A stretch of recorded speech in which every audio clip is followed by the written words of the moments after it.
Are you a creative entrepreneur looking for some no-nonsense, straight-talking, actionable advice? Well, you're in the right place. And today on the Creative Business TV show, we're talking about negativity towards you or your brand, either on social media or in general.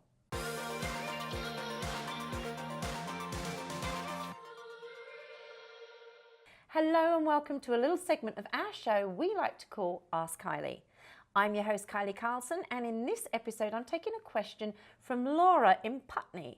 And Laura says, "Hi Kylie, thank you for taking the time to answer my question." You're welcome. I have recently received some very negative comments about my work. Like you, I have a YouTube channel and some of the comments have been really upsetting. I'm finding it hard not to take these to heart and carry on, but I'm not sure how to do that. I work so hard at what I do and I want to help people, but find it very demotivating when I read comments like this. How can I overcome this and learn to take it in my stride? Okay, Laura, I hear you, but let me tell you something. One of the things I didn't realize when I started my business was that not everyone was going to love what I did. Shocker.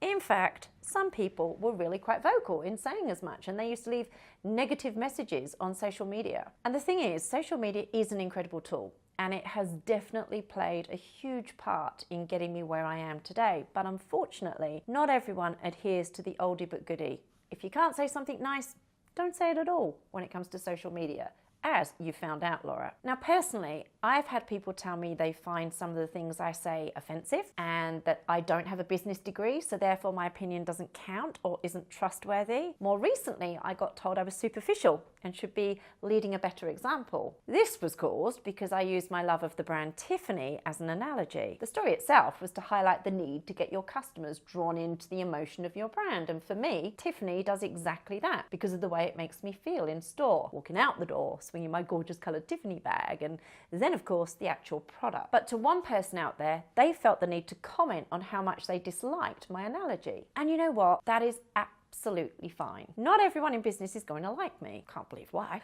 Or what I do or what I stand for. But luckily for me, the majority of what I experience on a daily basis is generally positive. But I do have my fair share of mean comments too. And the truth is, when you put yourself out there, not everyone is going to like you. And mean comments are inevitable. But the good news is that you don't need everyone to like you to run a successful business. So recently I read an article that said that 25% of the room will love you. 25% will love you but can be convinced not to love you. 25% won't love you but can be convinced to love you. And 25% won't love you at all. And I can live with this because, to be honest, there are more than enough people in that first 25% to support your brand, to build your tribe and enable you to work with, an incredible group of clients. You actually don't need that other 75% to be successful. And trust me, it's okay if they don't get it or get you. They have their own people and path to follow, so focus on that 25%. Everyone craves attention and everyone wants people to like the things they create, even the ones who insist that they couldn't care less. If your creative work is genuine and true to yourself, then at least some people will connect with it. I'm sure you already know some people who love what you do. If they love it,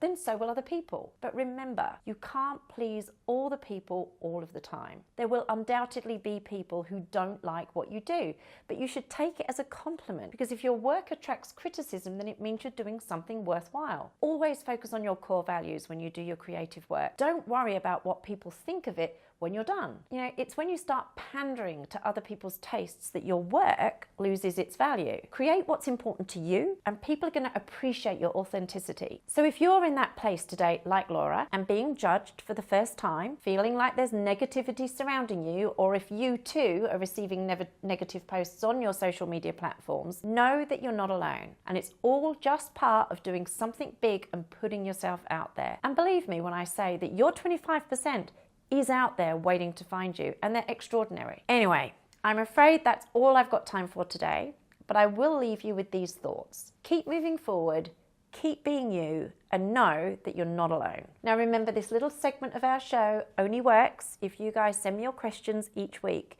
and you can do that by leaving a comment below, using my hashtag AskKylie on Instagram, or by emailing me at askkylie@kyliecarlson.co. And if you like what you see, don't forget to subscribe and share it with other creative entrepreneurs. I'll see you next Wednesday for another episode of Ask Kylie.